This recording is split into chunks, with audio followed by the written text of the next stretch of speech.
বাঙালি মানেই যেমন মাছপ্রিয় এই কথাটি সত্য, ঠিক তেমনই বাঙালিরা বিভিন্ন মাছের পদ রান্না করতেও পটু। আজ আমি বানাচ্ছি অতি পরিচিত একটি পদ, দই কাতলা বা কাতলা মাছের দই মাছ। কাতলা মাছের দই মাছ বানানোর জন্য প্রথমে কাতলা মাছের পিস নিয়ে নিলাম।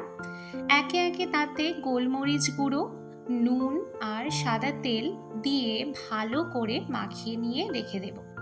এখানে বলে রাখি, ভাজার আগে মাছ মাখিয়ে নেওয়ার সময় সাদা তেল বা যে কোনো ধরনের তেল দিয়ে যদি মাখিয়ে নেই মাছগুলোকে, ভাজার সময় গরম তেলে মাছের তেল ছিটবে না।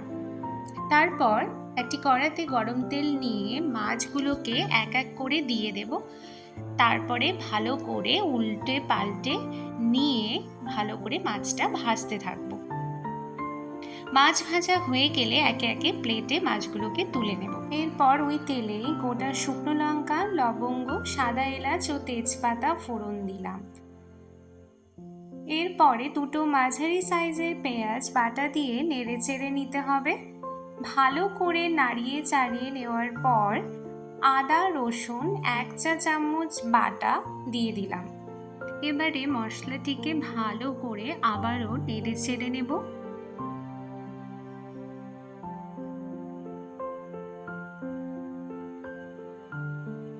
এরপরে 1 টেবিল স্পুন নুন দিলাম।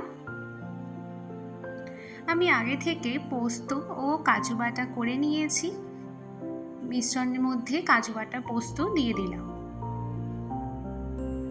আবারও ভালো করে নেড়ে চেড়ে নেব।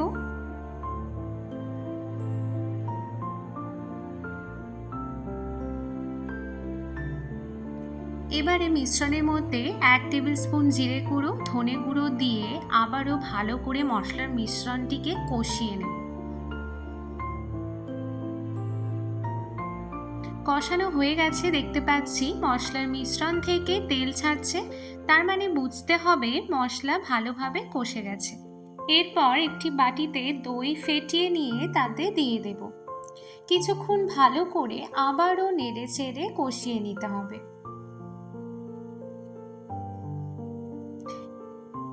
এরপর কিছুটা জল দিয়ে দেব,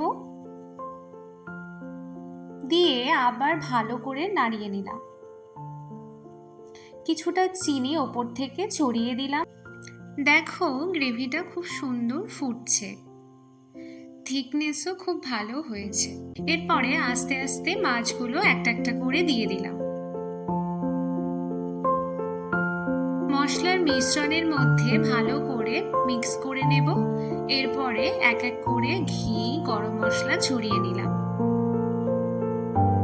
সুন্দর করে নেড়ে ছেড়ে আমার রেডি আজকে দই কাতলা।